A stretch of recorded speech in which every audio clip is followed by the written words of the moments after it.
देखो शिखरे आपणଙ୍କୁ स्वागत। आज मु आपणଙ୍କ ପାଇଁ ନେଇ ଆସିଛି देश विदेशर 30 टी गुरुत्वपूर्ण खबर। नंबर 1 द्वितीय पर्याय गणति जारी 552 रे बीजेडी आगुआ। राज्य में त्रिस्तरीय निर्वाचन सरी जाइथिबा बेले 2 दिन है भोट गणति आरंभ होईछि। तेबे रविवार राति 11:30 सुधा द्वितीय पर्याय भोट गणति जारी रही। आज को मिसई 620 टी सीट पर भोट गणति चली बेले 552 रे बीजेडी, 31 रे बीजेपी, 30 रे कांग्रेस एवं 7 रे अन्य दल आगरे अछंती।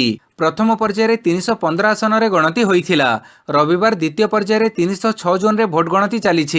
नंबर 2 आज खोल प्रथम रु सप्तम श्रेणी। 2 वर्ष पर सोमवार ठारू खोल प्रथम रु पंचम श्रेणी। एथिसह षष्ठ सप्तम श्रेणी छात्र छात्री द्वितीय पर्याय क्लासरूम पाठपढ़ा आरंभ हेबो। एने गणशिक्षा विभाग पक्षर समस्त व्यवस्था ग्रहण कर विभागीय मंत्री सौम्यरंजन दास कहिसंती। स्कूल खोलिले प्रथम सप्ताह केवल विभिन्न एक्टिविटी करा पाठपढ़ा जीव नाही। एहासह प्रथम रु पंचम श्रेणी छात्र छात्री प्राय 2 वर्ष एवं श्रेणी शिक्षा ग्रहण करिनाहांती। एथिପାଇଁ स्वतंत्र पुस्तिका प्रकाश करा जाई पिलांको कोर्स रे शामिल हेबो। फଳରେ 2 वर्ष हेबो श्रेणी पाठपढ़ा दूर रे थिबा पिलामाने पछई जिबे नाही।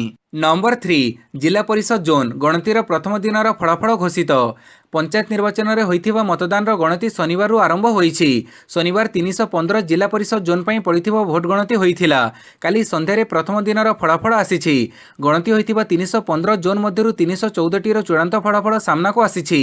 एथिरे बिजु जनता दल को 281 टी जोन रे विजय मिलिछि।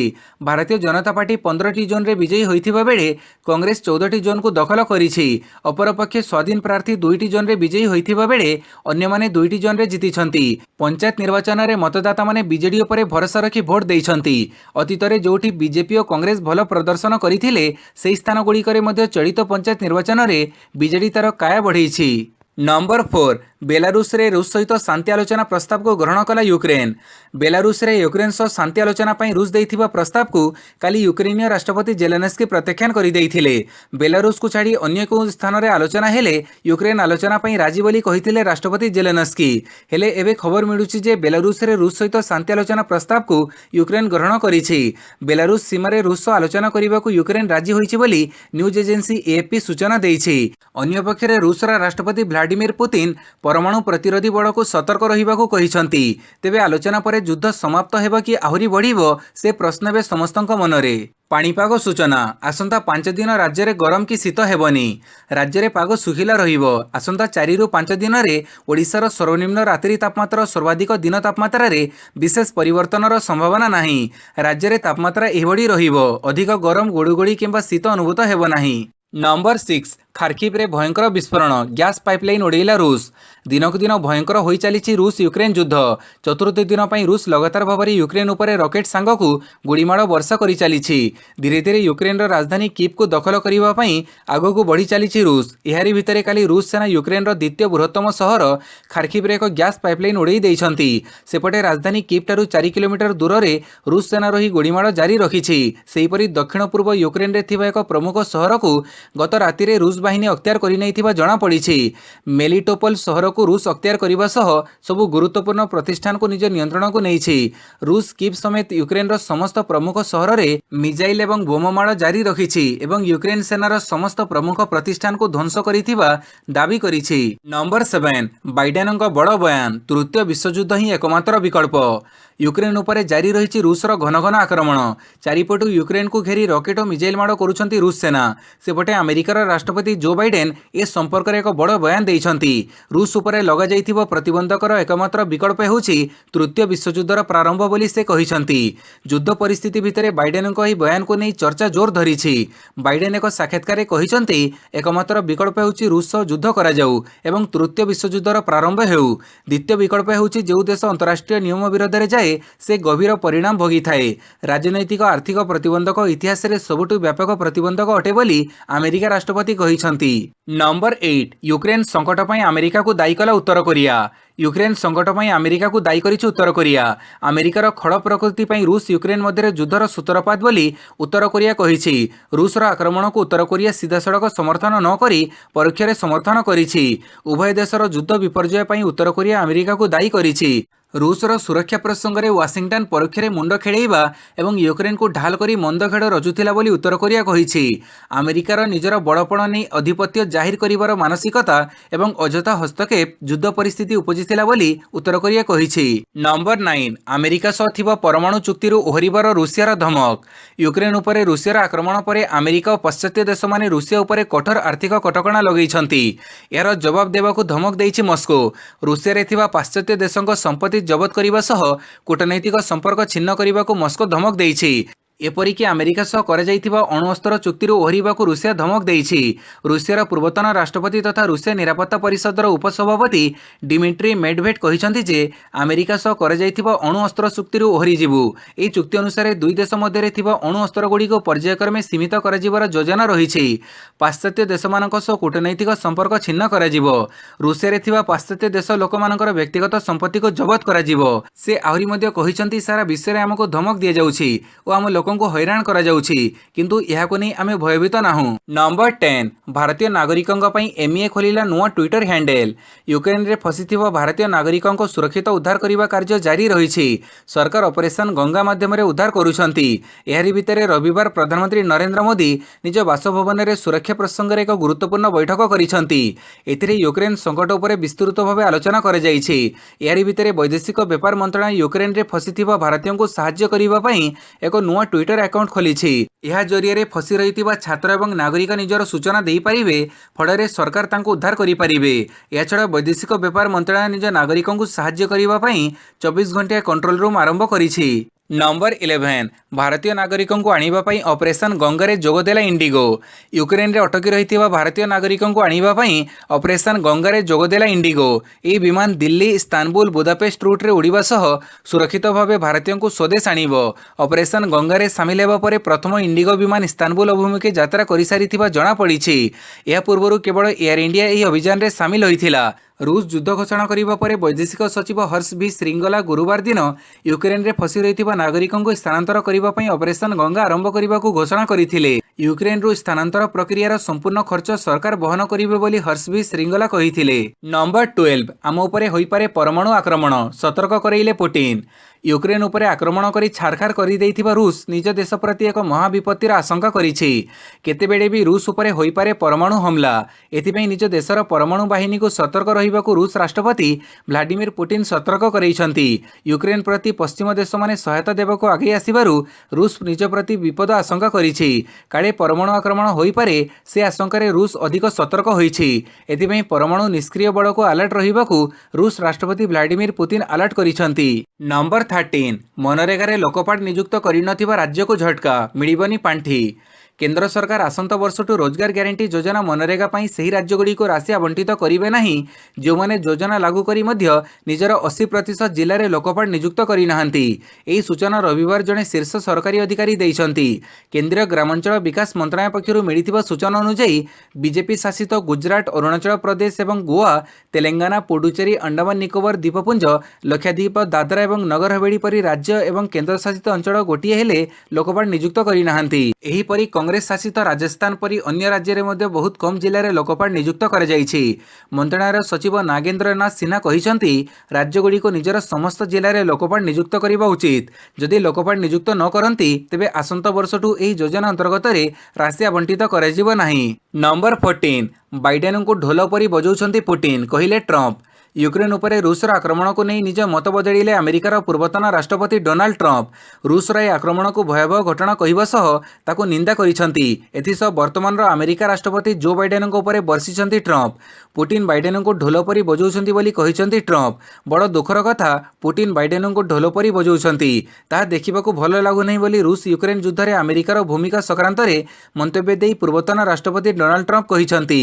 बाइडेन पुतिन को यूक्रेन सह युद्ध करने सुजोग दैछंती बोली अभियोग आनिछंती। एथिसह यह आक्रमण को से मानवता उपरे आक्रमण बोली कहिछंती। नंबर 15 स्वीडेन फिनलैंड को रूसर चेतावनी, नाटो रे जोगदेले सांघातिक परिणाम भोगिबो। यूक्रेन विरोध में रूस यार आक्रमण जारी रखिथिबा बेले एतिमध्ये स्वीडेन और फिनलैंड को मध्य कड़ा चेतावनी देइछि। रूस विदेश मंत्रालय मुखपात्र एक चेतावनी जारी करी कहिसंती जदि स्वीडेन एवं फिनलैंड नाटो रे जोग दियंती तेबे सांघातिक परिणाम भोगिबे। नाटो सामरिक मेंटो को जाई रूसर सुरक्षा प्रति विपदर कारण हेउथिबा राष्ट्रों को बर्दाश्त कराजिब नाही बोली से कहिसंती। नंबर 16 ଜାତୀୟ ଟିକସ ପୁରସ୍କାରରେ ଓଡ଼ିଶାକୁ ସ୍ୱର୍ଣ୍ଣ। 2021 ମସିହା ପାଇଁ ଦ୍ୱିତୀୟ ଜାତୀୟ ଟିକସ ପୁରସ୍କାର ଅଧୀନରେ ଓଡ଼ିଶା 2ଟି ବର୍ଗରେ ସ୍ୱର୍ଣ୍ଣ ଜିତିଛି। ନୂଆଦିଲ୍ଲୀଠାରେ ଅନୁଷ୍ଠିତ ଏକ ଉତ୍ସବରେ ଏହି ପୁରସ୍କାରକୁ ରାଜ୍ୟ ତରଫରୁ ସିଟି ଏବଂ ଜିଏସ୍ଟି ଆୟୁକ୍ତ ସୁଶୀଲ କୁମାର ଲୋହାନୀ ଗ୍ରହଣ କରିଥିଲେ। ସଡ଼କ ପରିବହନ ଏବଂ ରାଜପଥ ମନ୍ତ୍ରୀ ନୀତିନ ଗଡ଼କରୀଙ୍କ 15ତମ ଅର୍ଥ ଆୟୋଗର ଅଧ୍ୟକ୍ଷ ଏନ୍କେ ସିଂ ଏବଂ ସାଂସଦ ସୁଶୀଲ ମୋଦି ଉତ୍ସବରେ ଉପସ୍ଥିତ ଥିଲେ। ଏକ ସଂସ୍କାରବାଦୀ ରାଜ୍ୟ ସରକାର ଭାବରେ ରାଜ୍ୟର କାର୍ଯ୍ୟଦକ୍ଷତାକୁ ଶିଳ୍ପ ଏବଂ ଦକ୍ଷତା ବିକାଶ ପାଇଁ ଭିତ୍ତିଭୂମି, ଟେକ୍ନୋଲୋଜି ମାଧ୍ୟମରେ ନାଗରିକ ସେବା, ବ୍ୟବସାୟ ତଥା ରାଜ୍ୟ ପ୍ରୋତ୍ସାହନ, ଉପଯୁକ୍ତ ଷ୍ଟାମ୍ପ ଡ୍ୟୁଟି ହାର, ବିଦ୍ୟୁତ ସଂସ୍କାର ଏବଂ ପ୍ରୋତ୍ସାହନ ଭଳି ଅନେକ କାରଣ ଉପରେ ମୂଲ୍ୟାଙ୍କନ କରାଯାଇଥିଲା। ନମ୍ବର 17 ଦେଶରେ ବଢ଼ୁଥିବା ମେଦବହୁଳତାକୁ ନେଇ ଚିନ୍ତାରେ ନୀତି ଆୟୋଗ। ଭାରତୀୟଙ୍କ ମଧ୍ୟରେ ଦିନକୁ ଦିନ ବଢ଼ୁଥିବା ମେଦବହୁଳତାକୁ ନେଇ ନୀତି ଆୟୋଗ ଚିନ୍ତା ପ୍ରକଟ କରିଛି। ତେଣୁ ଚିନି ଓ ଲୁଣ ଅଧିକ ଥିବା ଖାଦ୍ୟ ଉପରେ ଟିକସ ବଢ଼ାଇବାକୁ ନୀତି ଆୟୋଗ ବିଚାର କରୁଛି। କେବଳ ଏତିକି ନୁହେଁ, ବରଂ front of the pack labelling ଭଳି ପଦକ୍ଷେପ ନେବାକୁ ନୀତି ଆୟୋଗ ବିଚାର କରୁଛି। Front of the pack labelling ଅର୍ଥାତ୍ ଗ୍ରାହକଙ୍କୁ ଅଧିକ ଚିନି, ଲୁଣ ଏବଂ ଚର୍ବି ଥିବା ଉତ୍ପାଦ ଚିହ୍ନଟ କରିବାରେ ସାହାଯ୍ୟ କରିଥାଏ। ମେଦବହୁଳତା ଯୋଗୁଁ ଭାରତରେ ଶିଶୁ, କିଶୋର ଏବଂ ମହିଳାମାନଙ୍କ ସ୍ୱାସ୍ଥ୍ୟ ଉପରେ ପ୍ରଭାବ ପଡ଼ୁଥିବା ନେଇ କମିଶନ ରିପୋର୍ଟରେ କହିଛନ୍ତି। ଜାତୀୟ ପରିବାର ସ୍ୱାସ୍ଥ୍ୟ ସର୍ବେକ୍ଷଣ 2019-20 ଅନୁଯାୟୀ 2015-16 ମସିହା ତୁଳନାରେ ମେଦବହୁଳତା ସମସ୍ୟା ଥିବା ମହିଳାଙ୍କ ସଂଖ୍ୟା 20.6%ରୁ 24%କୁ ବୃଦ୍ଧି ପାଇଥିବା ବେଳେ ପୁରୁଷଙ୍କ ସଂଖ୍ୟା 18.4%ରୁ ବୃଦ୍ଧି ପାଇ 22.9ରେ ପହଞ୍ଚିଛି। ନମ୍ବର 18 ରୁଷ ୟୁକ୍ରେନ ଯୁଦ୍ଧ। 2 ଲକ୍ଷ ୟୁକ୍ରେନୀୟ ଦେଶ ଛାଡ଼ିଲେଣି। ରୁଷ ହରାଇଛି 4300 ଚାକର। ଲଗାତାର 4 ଦିନ ଧରି ୟୁକ୍ରେନ ଓ ରୁଷ ମଧ୍ୟରେ ଆରପାର ଲଢ଼େଇ ଚାଲିଛି। ତେବେ ଏହି ସଂଘର୍ଷରେ ରୁଷର 4300 ଜଣ ପୁରୁଷ ସହାୟକ ପ୍ରାଣ ହରାଇଥିବା ନେଇ ୟୁକ୍ରେନ ମନ୍ତ୍ରୀ ଦାବି କରିଛନ୍ତି। ଆକ୍ରମଣ ବେଳେ ରୁଷ ସେନାକୁ ସେବା ଯୋଗାଇ ଦେବାକୁ ଆସିଥିବା 4300 ଜଣଙ୍କର ମୃତ୍ୟୁ ଘଟିଛି। ୟୁକ୍ରେନର ଉପପ୍ରତିରକ୍ଷା ମନ୍ତ୍ରୀ ହାନ୍ନା ମଲିଆର ଏହା କହିଛନ୍ତି। ସେ ତାଙ୍କ ଫେସବୁକ୍ ଆକାଉଣ୍ଟରେ ପୋଷ୍ଟ କରି ଯୁଦ୍ଧରେ ରୁଷର ନଷ୍ଟ ହୋଇଥିବା ସାମରିକ ଉପକରଣ ବାବଦରେ ତଥ୍ୟ ରଖିଛନ୍ତି।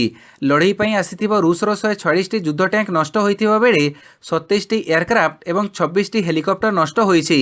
ଅନ୍ୟପଟେ ଆମେରିକାର ରିଫ୍ୟୁଜି ଏଜେନ୍ସି କହିଛି ଯେ ପାଖାପାଖି 2 ଲକ୍ଷ ୟୁକ୍ରେନୀୟ ଆଶ୍ରୟ ପାଇଁ ପଡ଼ୋଶୀ ଦେଶରେ ପହଞ୍ଚିଛନ୍ତି।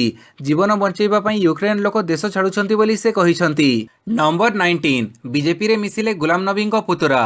କଂଗ୍ରେସର ବରିଷ୍ଠ ନେତା ଗୁଲାମ ନବୀ ଆଜାଦଙ୍କ ପୁତ୍ର ମୁବସ୍ସର ଆଜାଦ କଂଗ୍ରେସ ଛାଡ଼ି କାଲି ବିଜେପିରେ ଯୋଗ ଦେଇଛନ୍ତି।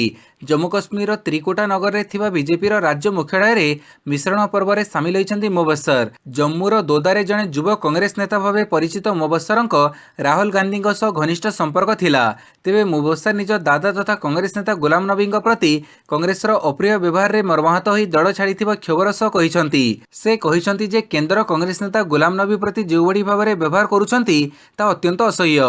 ଗୁଲାମଙ୍କ ପ୍ରତି ନକାରାତ୍ମକ ଆଚରଣର ସ୍ଥାନୀୟ ଲୋକଙ୍କ ଭାବନାକୁ ଗଭୀର ଆଘାତ ପହଞ୍ଚାଇଛି। ନମ୍ବର 20 ଏଲ୍ଆଇସିରେ 20% ଏଫ୍ଡିଆଇକୁ ଅନୁମତି।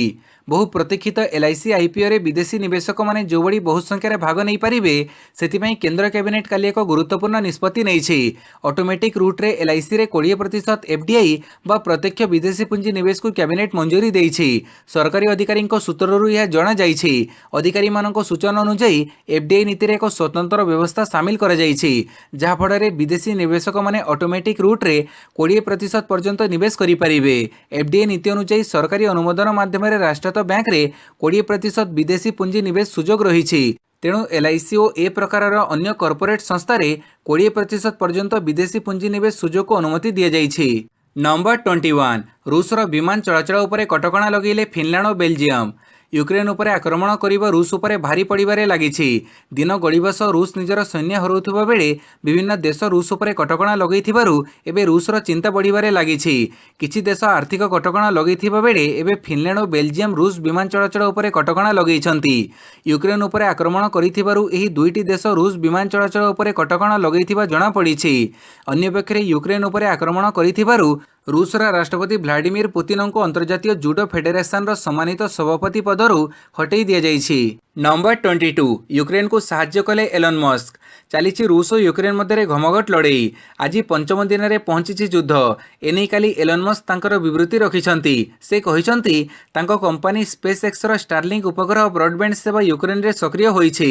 ଦେଶର ଉପପ୍ରଧାନମନ୍ତ୍ରୀ ତଥା ଡିଜିଟାଲ ଟ୍ରାନ୍ସଫରମେସନ ମନ୍ତ୍ରୀ ମାଇଖାଇଲୋ ଫେଡୋରୋଭ ରୁଷର ଆକ୍ରମଣକୁ ପ୍ରତିରୋଧ କରିବା ନେଇ ତାଙ୍କ ତାଙ୍କ ସହ ଆଲୋଚନା କରିଥିଲେ। ଉପଗ୍ରହ ଭିତ୍ତିକ ଯୋଗାଯୋଗ ଯୋଗାଇବାକୁ ଅନୁରୋଧ କରିବା ପରେ ଏବେ ପଦକ୍ଷେପ ନିଆଯାଇଛି ବୋଲି ଏଲନ୍ ମସ୍କ କହିଛନ୍ତି। 25ଟି ଦେଶରେ 1,45,000 ଉପଭୋକ୍ତାଙ୍କ ପାଇଁ ଏହି ବ୍ୟବସ୍ଥା ହୋଇଛି। ମସ୍କଙ୍କ କହିବା ଅନୁସାରେ ଲେଜର ଉପଗ୍ରହ ଲିଙ୍କଗୁଡ଼ିକ ସୁଗମ କାର୍ଯ୍ୟ ଏବଂ ନିର୍ଭରଯୋଗ୍ୟ ଇଣ୍ଟରନେଟ୍ କଭରେଜକୁ ସୁନିଶ୍ଚିତ କରେ। ୟୁକ୍ରେନରେ ଷ୍ଟାରଲିଙ୍କ ସେବା ଯୋଗାଇବା ପାଇଁ ଫେଡୋରୋଭ୍ ତାଙ୍କ ନିବେଦନ କରିବାର ପ୍ରାୟ 10 ଘଣ୍ଟା ପରେ ଏଲନ୍ ମସ୍କଙ୍କ ଟ୍ୱିଟ୍ କରି କହିଛନ୍ତି। ନମ୍ବର 23 ଗଣତନ୍ତ୍ର ମାଧ୍ୟମରେ ଲୋକ ଏକଛତ୍ରବାଦ ଚାହୁଁଛନ୍ତି, କହିଲେ ନରସିଂହ ମିଶ୍ର। ଲଗାତାର ଦ୍ୱିତୀୟ ଦିନର ଗଣତିରେ ବିଜେଡିର ଜୟଯାତ୍ରା ଜାରି ରହିଛି। ବିରୋଧୀ ବିଜେପି ଓ କଂଗ୍ରେସକୁ ବହୁ ପଛରେ ପକାଇ ବିଜେଡି ଆଶାତୀତ ଭାବେ ସଫଳତା ପାଇଚାଲିଛି। ଏହି ଫଳାଫଳକୁ ନେଇ ମୁହାଁମୁହିଁ ହୋଇଛନ୍ତି ଶାସକ ବିରୋଧୀ। ଗତକାଲି କଂଗ୍ରେସ ବିଧାୟକ ଦଳ ନେତା ନରସିଂହ ମିଶ୍ର ଗଣମାଧ୍ୟମକୁ ନିଜ ପ୍ରତିକ୍ରିୟାରେ କହିଥିଲେ ଯେ ଗଣତାନ୍ତ୍ରିକ ପଦ୍ଧତି ମାଧ୍ୟମରେ ଲୋକେ ଏକଛତ୍ରବାଦ ପ୍ରତିଷ୍ଠା କରିବାକୁ ଚାହୁଁଛନ୍ତି। କାଲି ବିଜେପି ସାଂସଦ ତଥା ପୂର୍ବତନ ମନ୍ତ୍ରୀ ପ୍ରତାପ ଷଡ଼ଙ୍ଗୀ ଆକ୍ଷେପ କରିଛନ୍ତି ଯେ ଏହା ଜନାଦେଶ ନୁହେଁ ଧନାଦେଶ। ଜବାବ ଦେଇ ବିଜେଡିର ବରିଷ୍ଠ ବିଧାୟକ ପ୍ରତାପ ଦେବ କହିଛନ୍ତି ଯେ ବିରୋଧୀଙ୍କ ଏଜେଣ୍ଡାରେ ସାଧାରଣ ଲୋକଙ୍କ ସ୍ୱାର୍ଥ ନାହିଁ। ନମ୍ବର 24 ବିହାରର ପୂର୍ବତନ ମୁଖ୍ୟମନ୍ତ୍ରୀ ଅସୁସ୍ଥ, ହସ୍ପିଟାଲରେ ଭର୍ତ୍ତି। ବିହାରର ପୂର୍ବତନ ମୁଖ୍ୟମନ୍ତ୍ରୀ ତଥା ହିନ୍ଦୁସ୍ତାନ ଆୱାମ ମୋର୍ଚ୍ଚାର ରାଷ୍ଟ୍ରୀୟ ଅଧ୍ୟକ୍ଷ ଜିତନ ରାମ ମାଝୀ ଅସୁସ୍ଥ। ହଠାତ୍ ତାଙ୍କ ସ୍ୱାସ୍ଥ୍ୟାବସ୍ଥା ବିଗିଡ଼ି ଯାଇଛି। ଏହାପରେ ତାଙ୍କୁ ତୁରନ୍ତ ପାଟନାର ମେଦାନ୍ତ ହସ୍ପିଟାଲରେ ଭର୍ତ୍ତି କରାଯାଇଛି। ତାଙ୍କ ଏମ୍ଆରଆଇ ଯାଞ୍ଚରୁ ମାଇଲ୍ଡ ବ୍ରେନ୍ ଷ୍ଟ୍ରୋକ୍ ହୋଇଥିବା ଆଶଙ୍କା କରାଯାଉଛି। ତେବେ ତାଙ୍କ ସ୍ୱାସ୍ଥ୍ୟାବସ୍ଥା ସ୍ଥିର ଥିବା କୁହାଯାଉଛି। ହାମ୍ର ମୁଖପାତ୍ର ଦାନିଶ ରିଜୱାନ କହିଛନ୍ତି ଯେ ପୂର୍ବତନ ମୁଖ୍ୟମନ୍ତ୍ରୀଙ୍କ ଅବସ୍ଥା ସୁଧୁରୁଛି। ଏବେ ଚିନ୍ତା କରିବାର କୌଣସି କଥା ନାହିଁ। ସେ ମାଇଲ୍ଡ ବ୍ରେନ୍ ଷ୍ଟ୍ରୋକ୍ ଖବରକୁ ଖାରଜ କରିଛନ୍ତି। ସେ କହିଛନ୍ତି ଜିତନ ରାମ ମାଝୀଙ୍କ ସୁଗାର ଲେବୁଲ ହ୍ରାସ ପାଇଛି, ଯେଉଁଥିପାଇଁ ସେ ଅସୁସ୍ଥ ଅନୁଭବ କରୁଥିଲେ। ଏହାପରେ ତାଙ୍କୁ ତୁରନ୍ତ ଡାକ୍ତରଖାନା ନିଆଯାଇଥିଲା। ମାଝୀ ହୋସରେ ଅଛନ୍ତି ଏବଂ ସେ କଥାବାର୍ତ୍ତା ମଧ୍ୟ କରୁଛନ୍ତି। ତେବେ ଡାକ୍ତରମାନେ ତାଙ୍କୁ ବିଶ୍ରାମ ଦେବାକୁ କହିଛନ୍ତି। ନମ୍ବର 25 ୟୁକ୍ରେନରେ ତ୍ରୁଟିଶୂନ୍ୟ ଆକ୍ରମଣ ପାଇଁ ସ୍ପେଶାଲ ଅପରେସନ ଫୋର୍ସକୁ ଧନ୍ୟବାଦ ଦେଲେ ପୁଟିନ। ୟୁକ୍ରେନରେ ତ୍ରୁଟିଶୂନ୍ୟ ଆକ୍ରମଣ ପାଇଁ କାଲି ରୁଷୀୟ ରାଷ୍ଟ୍ରପତି ଭ୍ଲାଡିମିର ପୁତିନ ରୁଷୀୟ ସଂଘର ସଶସ୍ତ୍ର ସେନାର ସ୍ପେଶାଲ ଅପରେସନ ଫୋର୍ସକୁ ଧନ୍ୟବାଦ ଅର୍ପଣ କରିଛନ୍ତି। କାଲି କ୍ରେମଲିନ୍ରୁ ରିଲିଜ୍ ହୋଇଥିବା ବିବୃତ୍ତିରେ ସେ କହିଛନ୍ତି ରୁଷବାସୀ ଏବଂ ଆମର ମହାନ ମାତୃଭୂମି ଲାଗି ତ୍ରୁଟିଶୂନ୍ୟ ଆକ୍ରମଣ ପାଇଁ ସ୍ପେଶାଲ ଅପରେସନ ଫୋର୍ସର କମାଣ୍ଡ ଅଧିକାରୀ ଓ ପ୍ରତିଜ୍ଞା ପ୍ରତି ଅନୁଗତ ଥିବା ସ୍ପେଶାଲ ଫୋର୍ସ ୟୁନିଟ୍ର ଅବସରପ୍ରାପ୍ତ ସେନାଙ୍କୁ ଧନ୍ୟବାଦ ଜଣାଉଛି। ଉଲ୍ଲେଖଯୋଗ୍ୟ ଫେବୃଆରୀ 24 ତାରିଖ ଗୁରୁବାର ଦିନ ରୁଷ ୟୁକ୍ରେନ ବିରୋଧରେ ଯୁଦ୍ଧ ଘୋଷଣା କରିଥିଲା। ସେବେଠାରୁ ରୁଷୀୟ ସେନା ସମଗ୍ର ୟୁକ୍ରେନର ସାମରିକ ଘାଟି ଓ ଅନ୍ୟାନ୍ୟ ସ୍ଥାନଗୁଡ଼ିକ ଉପରେ ଆକ୍ରମଣ ଜାରି ରଖିଛି। ନମ୍ବର 26 ସ୍ୱଦେଶ ଫେରିଲେ ୟୁକ୍ରେନରେ ଫସିଥିବା ଆଉ 250 ଭାରତୀୟ। ସ୍ୱଦେଶ ଫେରିଲେ ଯୁଦ୍ଧଗ୍ରସ୍ତ ୟୁକ୍ରେନ ଭିତରେ ଫସିଥିବା 250 ଭାରତୀୟ ନାଗରିକ। କାଲି ସକାଳୁ ଏୟାର ଇଣ୍ଡିଆର ଦ୍ୱିତୀୟ ବିମାନ ଭାରତୀୟ ଛାତ୍ରଛାତ୍ରୀଙ୍କୁ ନେଇ ବୁଖାରେଷ୍ଟରୁ ଦିଲ୍ଲୀରେ ପହଞ୍ଚିଛି। ମିଶନ ଗଙ୍ଗା ଜରିଆରେ ଏହି ଛାତ୍ରଛାତ୍ରୀଙ୍କୁ ୟୁକ୍ରେନରୁ ଭାରତକୁ ଅଣାଯାଉଛି। କେନ୍ଦ୍ରମନ୍ତ୍ରୀ ଜ୍ୟୋତିରାଦିତ୍ୟ ସିନ୍ଧିଆ ଏବଂ ବିଦେଶ ରାଜ୍ୟମନ୍ତ୍ରୀ ବି ମୁରଲୀଧରନ୍ ବୁଖାରେଷ୍ଟ ଦେଇ ୟୁକ୍ରେନରୁ ସୁରକ୍ଷିତ ଫେରିଥିବା ଭାରତୀୟ ଛାତ୍ରଛାତ୍ରୀଙ୍କୁ ଦିଲ୍ଲୀ ବିମାନ ବନ୍ଦରରେ ସ୍ୱାଗତ କରିଛନ୍ତି। ସେପଟେ ବୁଦାପେଷ୍ଟରୁ ଆଉ 240 ଭାରତୀୟ ନାଗରିକଙ୍କୁ ନେଇ ଅପରେସନ ଗଙ୍ଗା ଅଧୀନରେ ତୃତୀୟ ବିମାନ ଦିଲ୍ଲୀ ଅଭିମୁଖେ ଯାତ୍ରା କରିଛି। ନମ୍ବର 27 ରୁଷ ବିରୋଧରେ ଆଇସିଜେର ଦ୍ୱାରସ୍ଥ ହେଲା ୟୁକ୍ରେନ। ୟୁକ୍ରେନ ଉପରେ ରୁଷ ଚଳାଇଥିବା ସାମରିକ ଆକ୍ରମଣକୁ ରୋକିବା ପାଇଁ ନିର୍ଦ୍ଦେଶ ଦେବାକୁ ହେଗ୍ର ଅନ୍ତର୍ଜାତୀୟ ନ୍ୟାୟାଳୟ ଅର୍ଥାତ୍ ଆଇସିଜେର ଦ୍ୱାରସ୍ଥ ହୋଇଛି ୟୁକ୍ରେନ। ରବିବାର ଏହି ସୂଚନା ଦେଇଛନ୍ତି ୟୁକ୍ରେନ ରାଷ୍ଟ୍ରପତି ଭ୍ଲାଡିମିର ଜେଲେନସ୍କି। ୟୁକ୍ରେନ ରୁଷ ବିରୋଧରେ ଆଇସିଜେରେ ଦାଖଲ କରିଥିବା ଆବେଦନରେ କହିଛି ଯେ ୟୁକ୍ରେନରେ ଚାଲିଥିବା ନରସଂହାର ପାଇଁ ରୁଷକୁ ଉତ୍ତରଦାୟୀ କରାଯିବା ଆବଶ୍ୟକ। ଏହି ଆବେଦନ ଉପରେ ତ୍ୱରିତ କାର୍ଯ୍ୟାନୁଷ୍ଠାନ ଗ୍ରହଣ କରି ରୁଷକୁ ବର୍ତ୍ତମାନ ସାମରିକ କାର୍ଯ୍ୟକଳାପ ବନ୍ଦ କରିବାକୁ ନିର୍ଦ୍ଦେଶ ଦେବାକୁ ଆଇସିଜେକୁ ୟୁକ୍ରେନ ଅନୁରୋଧ କରିଥିବା କହିଛନ୍ତି ରାଷ୍ଟ୍ରପତି ଜେଲେନସ୍କି। ନମ୍ବର 28 କଳିଙ୍ଗରେ ଏଫ୍ଆଇଏଚ୍ ପ୍ରୋ ଲିଗ୍ ପୁରୁଷ ହକି। ଭାରତର ଦ୍ୱିତୀୟ ପରାଜୟ। ଏଫ୍ଆଇଏଚ୍ ପ୍ରୋ ଲିଗ୍ ପୁରୁଷ ହକି ପ୍ରତିଯୋଗିତାରେ ଭାରତ ଦ୍ୱିତୀୟ ପରାଜୟ ବରଣ କରିଥିବା ବେଳେ ସ୍ପେନ୍ ପ୍ରଥମ ବିଜୟ ହାସଲ କରିଛି। କଳିଙ୍ଗ ଷ୍ଟାଡିୟମରେ ରବିବାର ସନ୍ଧ୍ୟାରେ ଖେଳାଯାଇଥିବା ଉତ୍କଣ୍ଠାପୂର୍ଣ୍ଣ ମ୍ୟାଚ୍ରେ ସ୍ପେନ୍ 5-3 ଗୋଲରେ ଭାରତକୁ ପରାସ୍ତ କରିଛି। ଶନିବାର ପ୍ରଥମ ମ୍ୟାଚ୍ରେ ଭାରତଠାରୁ ପରାଜିତ ହୋଇଥିବା ସ୍ପେନ୍ ଦ୍ୱିତୀୟ ମ୍ୟାଚ୍ରେ ପ୍ରତିଶୋଧ ନେଇଛି। ଭାରତ ପାଇଁ ସୁଖଜିତ ସିଂ ଅନ୍ତର୍ଜାତୀୟ ପଦାର୍ପଣ କରିଥିଲେ। ଭାରତ ପ୍ରଥମ ମ୍ୟାଚ୍ରେ ସ୍ପେନ୍କୁ 5-4 ଗୋଲରେ ପରାସ୍ତ କରିଥିଲା। ଭାରତ ମାର୍ଚ୍ଚ 12 ଓ 13ରେ ଜର୍ମାନୀ ସହ ପରବର୍ତ୍ତୀ ମ୍ୟାଚ୍ ଖେଳିବ। ନମ୍ବର 29 ରୋହିତଙ୍କ ହ୍ୟାଟ୍ରିକ୍ କ୍ଲିନ୍ ସୁଇପ୍। ରୋହିତ ଶର୍ମାଙ୍କ ନେତୃତ୍ୱାଧୀନ ଟିମ୍ ଇଣ୍ଡିଆ ଆଉ ଏକ କ୍ଲିନ୍ ସୁଇପ୍ କରିଛି। ଧର୍ମଶାଳାରେ ଖେଳାଯାଇଥିବା ତୃତୀୟ ତଥା ଶେଷ ଟି20 ମ୍ୟାଚ୍ରେ ଶ୍ରେୟାସ ଆୟାରଙ୍କ ଆଉ ଏକ ଧମାକାଦାର ଇନିଂସ ବଳରେ ଭାରତ 6 ୱିକେଟରେ ଶ୍ରୀଲଙ୍କାକୁ ପରାସ୍ତ କରିଛି। ଏଥିସହ ଭାରତ 3 ମ୍ୟାଚ୍ ବିଶିଷ୍ଟ ସିରିଜକୁ 3-0ରେ ମୂଳପୋଛ କରିନେଇଛି। ଏଥିସହ କ୍ୟାପ୍ଟେନ୍ ଭାବେ ରୋହିତ କ୍ରମାଗତ ତୃତୀୟ ଟି20 ସିରିଜକୁ କ୍ଲିନ୍ ସୁଇପ୍ କରିନେଇଛନ୍ତି। ଗତବର୍ଷ ନ୍ୟୁଜିଲ୍ୟାଣ୍ଡ ଏବଂ ଗତ ସପ୍ତାହରେ ୱେଷ୍ଟଇଣ୍ଡିଜ୍ ବିପକ୍ଷ ଟି20 ସିରିଜରେ ଭାରତ କ୍ଲିନ୍ ସୁଇପ୍ କରିଥିଲା। रविवार अनुष्ठित मैच रे भ्रमणकारी दलर कैप्टेन दासुन संकांक जबरदस्त इनिंग्स बड़े श्रीलंका प्रथमे बैटिंग करी 5 विकेट हरई 146 रन करिथिला।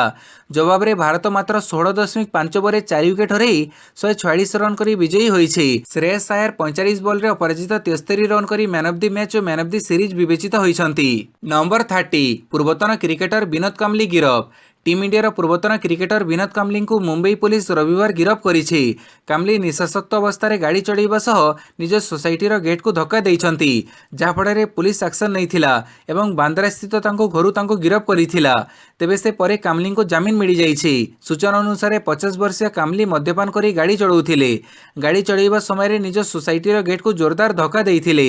एनी सिक्यूरीटी गार्ड तांको पचारिथिले, जहा परे काम्बली सोसाइटीर सिक्यूरीटी गार्ड को गाड़ी गुलज करिथिले। एनी विरोध में अभियोग दायर करथिले। भिडियोटी को संपूर्ण देखिथिबारु बहुत बहुत धन्यवाद।